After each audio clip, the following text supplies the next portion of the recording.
बिस्मिल्लाहिर्रहमानिर्रहीम। अस्सलाम वालेकुम स्टूडेंट्स। चैप्टर नंबर 8 हम कर रहे हैं फाइनाइट सीरीज़ वाला और इसका आज का लेक्चर नंबर 14 होगा। इससे पहले हमने इसमें किया था कि बेसिक कंपैरिजन टेस्ट, फिर हमने किया था लिमिट कंपैरिजन टेस्ट, फिर हमने किया था डाइवर्जेंस टेस्ट और आज हम स्टेटमेंट करेंगे इंटीग्रल टेस्ट की। इंटीग्रल टेस्ट है हमारे पास, इंटीग्रल टेस्ट की स्टेटमेंट है। फिर इसको यूज़ करते हुए हमने पी सीरीज़ वाले एक पी सीरीज़ है उसको सॉल्व कर रहे हैं। इंटीग्रल टेस्ट है, काशी इंटीग्रल टेस्ट भी कहते हैं कि late sigma 1 to infinity a n be a positive term series, be a positive terms series if f is a continuous and decreasing function. F is a continuous and decreasing function on interval हम इसके लिए लिया करते हैं 1 to infinity such that f of n is equal to a n। f term को हम function में convert कर लेंगे, f ऑफ n लेके फिर n को रिप्लेस कर देंगे x के साथ और इसमें n क्या होता है, for all n belonging to capital N, for all n belonging to capital N where n is the set of natural number, then the series sigma 1 to infinity a n। दो option है, number 1 ये series converges if integral 1 to infinity f of x d of x converges, और number 2 पे है ये diverges if integral 1 to infinity f of x dx diverges. तो integral test में हम दो चीज़ों पे गौर करेंगे कि ए एन को एफ ऑफ एन लिखेंगे, फिर एन को रिप्लेस करेंगे एक्स से, तो वो जो फंक्शन है वो डिक्रीजिंग होना चाहिए और डिक्रीजिंग होने के बाद अगर 1 to infinity F of x D x ये कन्वर्ज कर देगा तो सीरीज़ भी कन्वर्ज करेगी, अगर ये डाइवर्ज करेगा तो सीरीज़ भी डाइवर्ज करेगी। और इसके लिए हम अब यूज़ करेंगे, हमारे पास एग्जाम्पल है sigma 1 to infinity 1 over n की पावर p। क्या है? सिग्मा, जिसको p सीरीज़ भी कहते हैं, और इसमें ये मेंशन नहीं है कि p क्या है, पॉजिटिव है, नेगेटिव है या क्या है। तो हम क्या करते हैं कि हम तीनों केसेस को बारी बारी लेते हैं। इसका सॉल्यूशन है कि लेट, या यूँ कर लें कि p may be positive, zero और नेगेटिव। इसको हम तीन केस बना लेते हैं। इसका मतलब है कि p ग्रेटर देन ज़ीरो भी हो सकता है, p is equal to zero भी हो सकता है और p is less than zero. तो फर्स्ट ऑफ ऑल हम लेते हैं नंबर 1, तीनों केसेस को बारी बारी डिस्कस करेंगे। केस 1 लेते हैं कि p is equal to zero. अगर p ज़ीरो है तो हमारे पास आएगा 1 to infinity 1 over n की पावर p, ये आएगा 1 to infinity n की पावर ज़ीरो, और n की पावर ज़ीरो क्या होता है 1, 1 over 1। इसको हम मज़ीद लिख सकते हैं कि ये आएगा 1 to infinity सिग्मा 1। और जब ये लेंगे, मैं इसको दोबारा रीड करके लिख रहा हूँ, 1 to infinity जो है ये 1। तो अब ये देखें, जब ये 1 आ गया है तो ये सीरीज़ होगी 1 + 1 + 1 सो ऑन, और इसको अगर n टाइम ऐड करेंगे तो n आएगा, इन्फिनिटी टाइम ऐड करेंगे तो इन्फिनिटी आएगा। वैसे भी हम चेक कर सकते हैं कि यहाँ पे and limit n goes to infinity, इसके लिए a n वाला फार्मूला यूज़ करें जिसे हम कहते हैं डाइवर्जेंस टेस्ट। तो इस 1 के ऊपर जब लगेगा तो आंसर क्या आएगा 1, which is not equal to 0। तो so given series डाइवर्जेस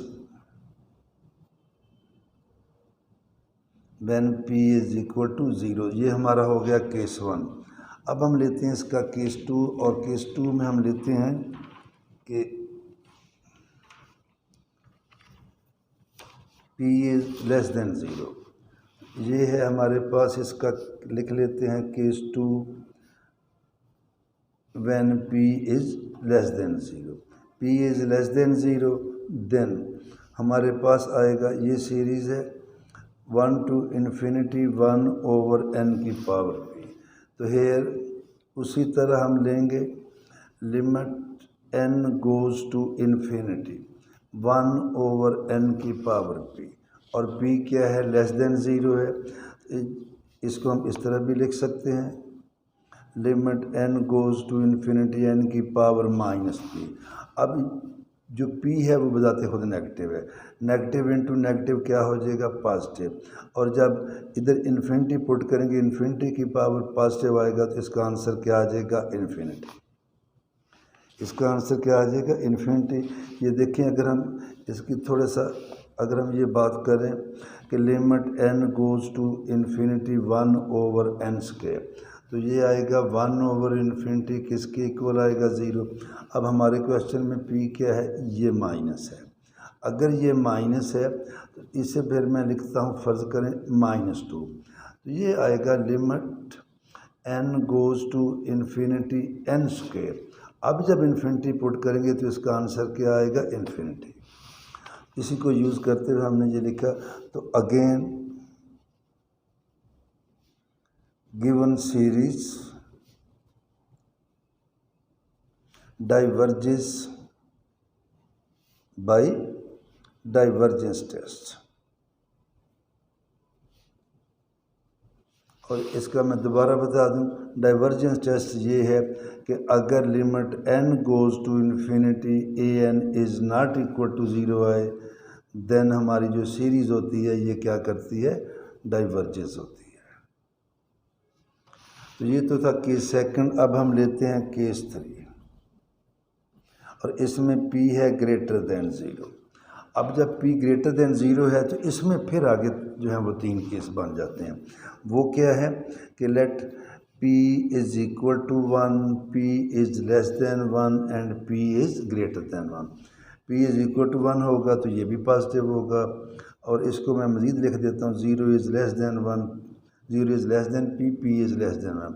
तो ये p जो है यहाँ वेरी कर है, इसकी वैल्यू है 0 से लेके 1 तक, यहाँ इसकी वैल्यू है 1 और ये है ग्रेटर देन 1, तो सारे वैल्यू जो हैं ये पॉजिटिव हैं। तो इसमें भी हम लेते हैं when p is equal to 1। इसको पहले अलहदा करते हैं, फिर ये दोनों केस जो हैं ये इकट्ठे सॉल्व होंगे।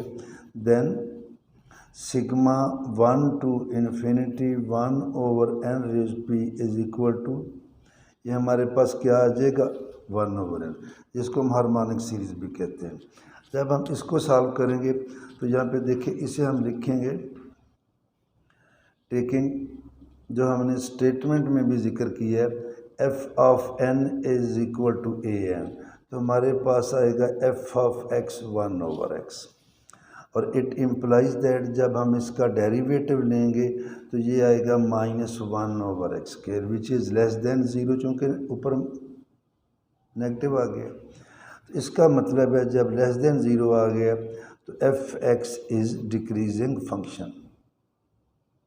तो पहली कंडीशन तो इंटीग्रल टेस्ट की यहाँ पे पूरी हुई। अब हम लेंगे now 1 to infinity f of x dx। इसे हम लिखेंगे limit t goes to infinity 1 to t, और f(x) की जगह पे मैं क्या लिखूँगा, 1 over x dx। अब हम जब इसको सॉल्व करेंगे तो ये आएगा limit t goes to infinity log of x 1 to t, और जब इसे पुट करेंगे तो ये हो जाएगा limit t goes to infinity, और ये जब लिमिट पुट करेंगे log of t minus log of 1। अब log ऑफ 1 होता है 0, इधर पुट करेंगे इन्फिनिटी तो log ऑफ इन्फिनिटी, इन्फिनिटी -0 क्या आ गया, इन्फिनिटी। इसका मतलब है कि 1 to infinity ये जो चीज़ है ये डाइवर्ज कर गई है। इसका मीनिंग ये हुआ कि it implies that integral 1 to infinity f of x dx diverges. It implies that sigma 1 to infinity 1 over n diverges. या इसको हम मज़ीद भी लिख सकते हैं, sigma 1 to infinity 1 over n की power p diverges when p is equal to 1। और अब हम लेते हैं यहाँ केस 4 कह लें, लास्ट केस है कि p पॉजिटिव है, कि p is positive but p is not equal to 1, या ग्रेटर देन 1 है, या फिर ये क्या है, ये लेस देन 1 है। इसके लिए फिर हम लेंगे then again taking f of n is equal to a n, तो हमारे पास आएगा f of x 1 over x की पावर p, और p क्या है, ये पॉजिटिव है, इसे लिखेंगे x की पावर माइनस p। यहाँ भी आएगा f dash of x minus p x की पावर माइनस p माइनस 1। इसे हम इस तरह भी लिख सकते हैं माइनस p x की, अब p तो पॉजिटिव है, साथ नेगेटिव आ गया तो विच इज़ लेस देन 0। इसका मीनिंग भी ये हुआ कि F x is decreasing function on 1 to infinity, हमारी सीरीज़ भी 1 से इन्फिनिटी तक होती है। और इसी में फिर हम करेंगे अब, सो integral 1 to infinity f of x dx 1 to infinity 1 over x की पावर p dx, n को x से रिप्लेस कर देते हैं, इसे लिखते हैं limit t goes to infinity 1 to t, और ये हो जाएगा x की पावर माइनस p dx। इसको जब हम इंटीग्रेट करेंगे तो ये आएगा limit t goes to infinity और x की power minus p plus 1 minus p plus 1 1 to t। ये जो माइनस p प्लस 1 है इसे हम ले आते हैं ये बाहर और इसको लिख लेते हैं 1 माइनस p।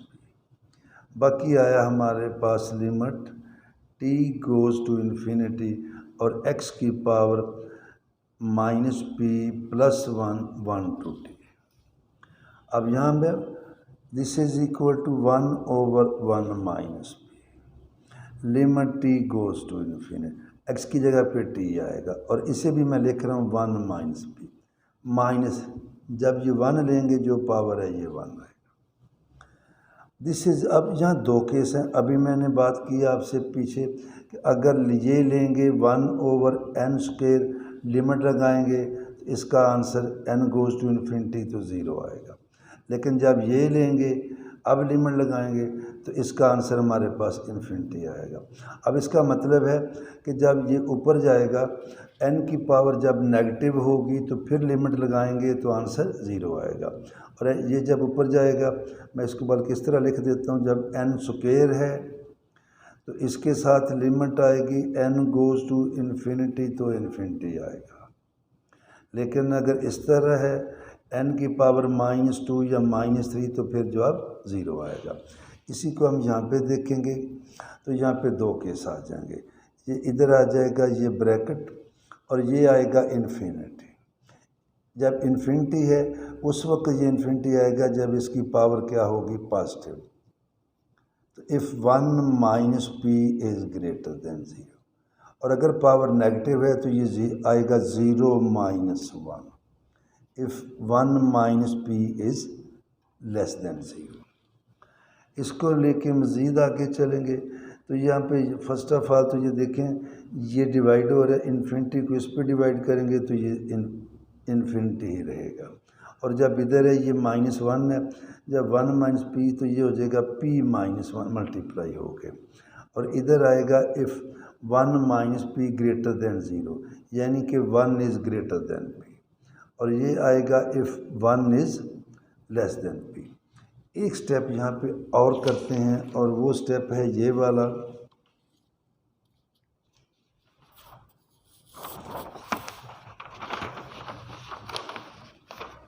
ये आ जाएगा जो हमने अभी किया है, इसी को मैं दोबारा कर रहा हूँ आगे। ये देखें, तो हमारे पास था लेफ़्ट साइड पे जो हम कर रहे हैं वो ये चीज़ है 1 to infinity 1 over x rays पर p dx। तो ये हमारे पास आ गया infinity if 1 is greater then p, या ये भी लिख सकते हैं p is less than 1।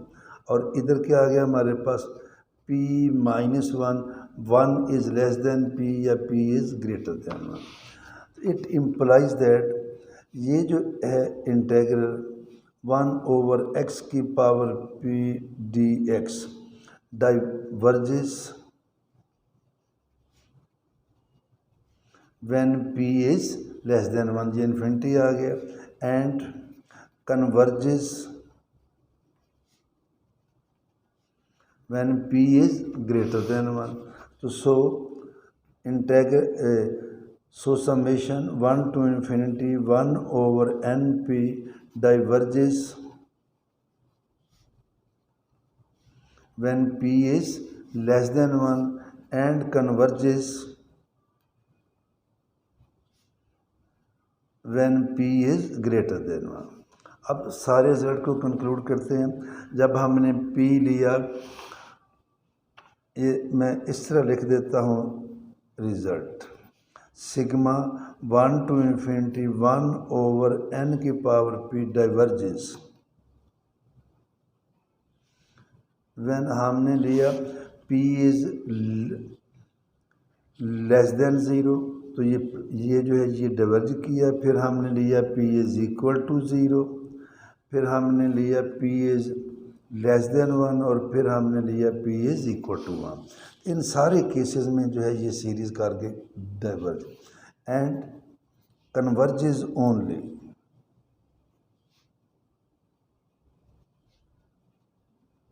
When p is greater than 1। तो फिर हम लिखेंगे sigma 1 to infinity 1 over n की power p diverges when p is less than or equal to 1 and converges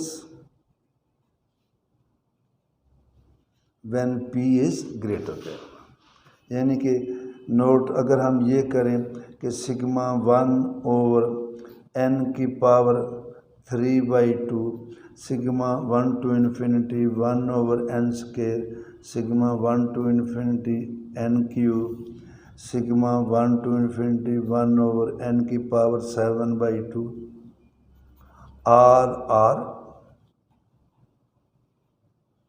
convergent series. ये सारी की सारी क्या है, कन्वर्जेंट है। रीज़न क्या है, क्योंकि यहाँ जो पावर है वो ग्रेटर देन 1 आ गई है। तो आज के लिए इतना काफ़ी है, फिर इंशाल्लाह ताला करेंगे ratio test and root test, और उसके बाद क्वेश्चन नंबर 21 एक्सरसाइज 8.2 है, वहाँ से स्टार्ट करेंगे। अल्लाह हाफिज़।